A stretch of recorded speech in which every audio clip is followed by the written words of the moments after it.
Olá! Hoje vamos dar continuidade ao estudo da resolução numérica de equações. Nós vimos na última aula a resolução através do método da bissecção.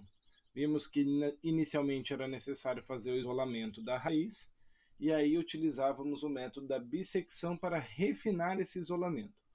Vimos que o método da bissecção ele é um método bastante trabalhoso por conta de fazer essa divisão sempre na metade do intervalo, sempre através do ponto médio, ok? Hoje nós vamos ver mais dois métodos, e o primeiro é o método do ponto fixo. O método do ponto fixo, ele parte do seguinte princípio: você tem lá a função f de x, que é contínua no intervalo i, e sabe-se da existência de uma raiz alfa nesse intervalo, né? Ela está dentro de um conjunto ali do intervalo AB que está contido em i. Então é uma raiz por quê? Porque f de alfa dá zero, beleza? O método do ponto fixo, ele busca esse refinamento através de uma função de iteração. Essa função de iteração, ela vai trabalhar na aproximação dessa raiz. A cada iteração, o valor da raiz é aproximado através da função. Ou seja, eu uso a raiz anterior que eu tinha, xn-1, aplico ela nessa minha função de iteração φ de x e vou achar a minha próxima raiz, xn. Analiso a minha raiz xn. Não, ainda não está perto o suficiente da raiz que eu queria. Aí eu aplico essa na função φ de x para achar a próxima. E assim vai. A minha função φ de x ela vai ser, então, a função de iteração. Veja que eu preciso, nesse caso, de um x0, de uma aproximação inicial, de um chute inicial, né? O pessoal às vezes fala assim, eu preciso de um chute inicial. Até alguns bons livros didáticos, eles falam essa expressão. Essa primeira aproximação inicial da raiz, ela vai ser fundamental. E o ideal é que ela seja boa, que ela seja bem estipulada, né? Ela seja próxima da raiz. E essa função φ de x, professor, de onde ela vem? Ela é uma função com ponto fixo na raiz. Ou seja, eu vou buscar uma função tal que alfa igual a φ de alfa. O que quer dizer ponto fixo nessa função? Imagina aqui, ó, cada novo valor para xn é dado pelo φ de xn-1. Se em algum momento você chegar exatamente na raiz, quando você jogar essa raiz dentro de φ, a imagem vai ser a própria raiz. Você vai chegar nessa relação fixa. Então você calculou, chegou no alfa, jogou o alfa no φ, o resultado vai dar alfa. Jogou alfa no φ, o resultado vai dar alfa. Por isso, uma função de ponto fixo, onde o alfa é o ponto fixo da função, onde a imagem e domínio são iguais. Então eu chego num ponto, alfa, φ de alfa. Esse ponto é o ponto desejado, né? É onde ali a minha iteração vai parar. Beleza? Então vamos buscar entender como vai funcionar isso. Conhecendo então a função f de x, tendo uma ideia de onde está a raiz alfa, como que eu vou determinar a φ de x? Como que eu vou encontrar essa minha função de iteração? Bom, eu posso pegar a minha f de x, igualar a zero, e aí eu tenho uma equação algébrica, e aí eu vou realizar algumas transformações algébricas nela até eu ter um x isolado, um x igual a φ de x. Só que eu tenho que cuidar, porque esse φ de x ele tem que estar definido em alfa, e que alfa também tem que pertencer à imagem do φ de x. Então eu tenho que cuidar para que essa função φ de x seja bem escolhida. Inclusive, uma má escolha de uma função de iteração pode te gerar uma situação de não convergência, uma situação onde você não vai encontrar a raiz. Tá, ok? Como normalmente a gente desconhece o alfa, a gente conhece sim um intervalo onde ele está, a gente vai confirmar então se esse intervalo está tanto no domínio quanto na imagem de φ. Se o intervalo está no domínio e o intervalo está na imagem, então a raiz alfa ela está ali, e a φ está definida para ela, e também tem ela como imagem.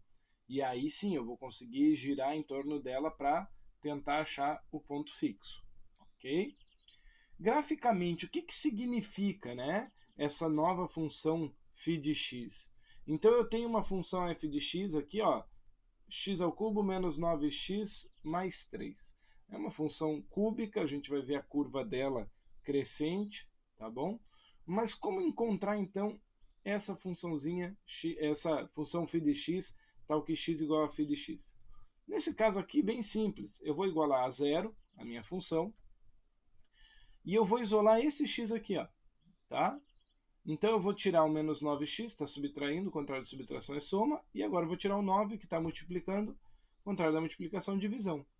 Então eu cheguei numa igualdade, x igual a uma expressão em função de x, eu cheguei em x igual a φ de x, tal que φ de x é x ao cubo mais 3 dividido por 9. E olha só, na verdade, isso aqui também é uma função, né? É uma função g de x igual a x. É uma função linear, uma função que passa na origem e representado pela bissetriz dos quadrantes ímpares, primeiro e terceiro quadrante, y igual a x, ok? Todos os pontos dessa função, eles têm imagem e domínio com o mesmo valor. Quando eu representar essas três funções no gráfico, olha só que interessante o que vai acontecer. Aqui em preto está a minha função original f de x. Em vermelho está a bissetriz dos quadrantes ímpares, y igual a x. E em azul está a função φ de x. Nota que a função φ de x e a bissetriz, elas têm o mesmo valor de imagem justamente nas raízes da função f. Os três pontos onde a curva azul e a reta vermelha se encontram são justamente as raízes da função f. Então essa é a ideia. Eu vou pegar aqui dentro desse intervalo e vou procurar uma raiz dentro desse intervalo para que eu vá me aproximando desse ponto, onde x e φ de x coincidem. A mesma coisa eu posso fazer depois dentro desse intervalo e também pensar dentro desse intervalo. Ok? Bom, assim como nos demais métodos, a gente vai usar a ideia do critério de parada ligado a um limitante de erro.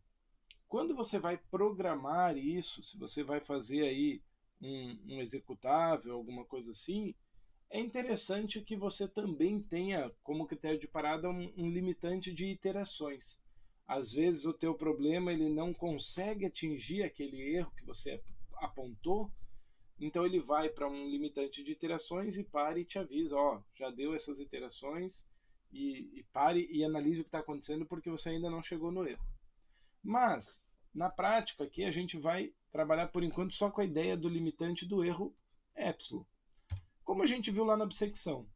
No caso do ponto fixo, né, lá na bissecção, lembra que esse epsilon estava ligado ao tamanho do intervalo que você conseguiu reduzir. Quando o tamanho do intervalo dividido por 2 for menor que epsilon, você para o método da bissecção. No caso do método ponto fixo, a gente tem duas formas de analisar. A primeira seria analisar a distância entre dois valores aproximados de raiz consecutivos. Então você calculou o xk menos 1, aí vai lá e calcula o xk. Você vê então o módulo da diferença entre eles. Se esse módulo for menor que o epsilon, então você assume essa última raiz que você encontrou como a raiz da função. Esse método é um pouco menos utilizado e a gente já vai explicar o porquê. O outro método é aplicar essa raiz, a cada raiz que você encontra, aplicar na função f e analisar o quão perto isso está do zero. Quando a distância desse cara para o zero for menor que epsilon, ou seja, quando o valor dele, o módulo dele, for menor que epsilon, ele vai estar mais perto do zero do que o limitante de erro, aí então eu paro o método e assumo aquele cara como raiz. Por que esse método é mais interessante, tá? Porque a gente pode observar que em alguns casos essa diferença ser menor que epsilon não garante que a diferença em relação à raiz é menor que epsilon, né? Poderia fazer um desenho aqui, bem simplesinho assim, ó. Aqui vai estar então a nossa g de x, né, que é igual a x, e aí eu tenho aqui, por exemplo, essa situação. E se eu pego um ponto aqui, ó, tá? Se eu pego esse valor de x, eu vejo que ele vai me aproximar para cá. Essa distância aqui entre eles, entre esses dois x, aqui era o meu xk menos 1. Aí aqui eu marquei um xk.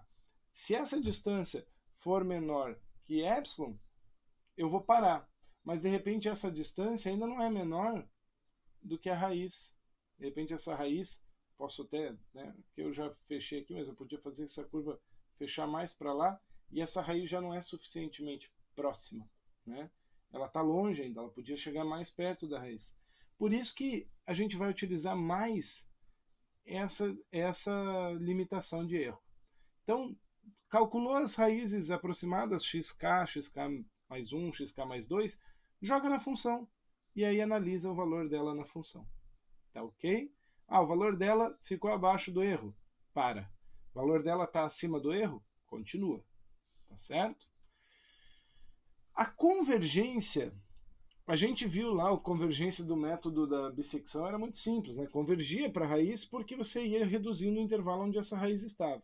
Já no método do ponto fixo, como a gente não se limita ao intervalo, mas trabalha com uma aproximação, um chute inicial, a gente vai depender da função de iteração, que também não é única para f.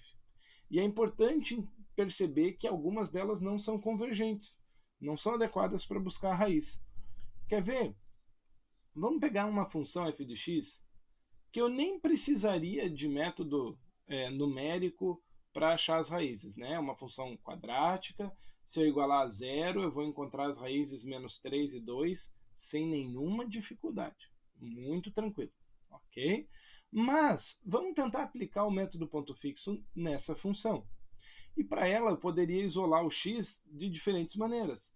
Poderia isolar esse x ou esse x. Se eu isolar o x aqui, ó, né, o x que já está elevado a 1, eu posso facilmente escrever x igual a 6 menos x ao quadrado, ok? Então, 6 vai somar aqui, x ao quadrado vai subtrair. Então, eu tenho aqui uma φ1 de x. Vamos analisar o comportamento desta φ1, partindo de um x0 igual a 1,5, ó, que está pertinho do 2. Então, teoricamente, você pensa, opa, ele vai dar um bom resultado, porque ele vai direto ali para o 2. Vamos ver o que vai acontecer, então, nessa situação. Eu monto uma tabelinha e vou fazer aqui 4 iterações só para a gente ter uma ideia, tá? Talvez nem faça a quarta iteração. Vamos pensar aqui. Pega o x1, joga na função iteração. Então, você vai colocar lá o x0, perdão, né? Estou aqui no zero ainda. 6 menos 1,5 ao quadrado. Esse resultado dá 3,75. Pega esse camarada e joga na f de x. Eu não anotei aqui, mas, né, para fins de comparação já, a gente podia ter colocado o próprio 1,1 na f de x para ter a ideia da imagem dele, 1,5, para ter uma ideia da imagem dele. 1,5 aplicado nessa função te dá uma imagem de menos 2,25. Aqui, né, vou anotar aqui do lado, tá? A f de 1,5 igual a menos 2,25. Já a imagem do 3,75, ó, já pulou para o 11,8. Professor, isso já quer dizer que eu tenho que parar? Não, não. Porque a gente vai ver mais para frente que tem casos, por exemplo, no método de Newton, onde ele inicia com uma aparente divergência e depois ele converte rapidamente para a raiz. Então não pare porque deu ali uma divergência já. Só se essa divergência ela continuar, tá bom? E crescer muito assim. Vamos lá. Aplicando 3,75 na função de iteração, eu chego em menos 8,06. Aplico na f de x, já foi para 50,94. Joga esse cara agora aqui na função de iteração.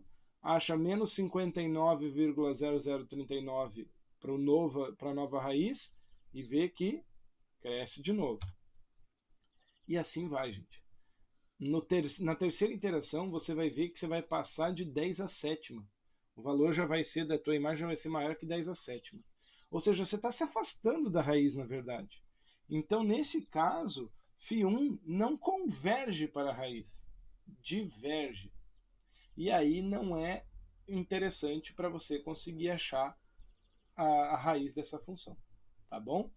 No próximo vídeo eu vou partir exatamente desse slide, do jeito que ele está, para dar uma continuidade e mostrar uma outra função φ2 para essa mesma f de x, que seria convergente. Tá bom?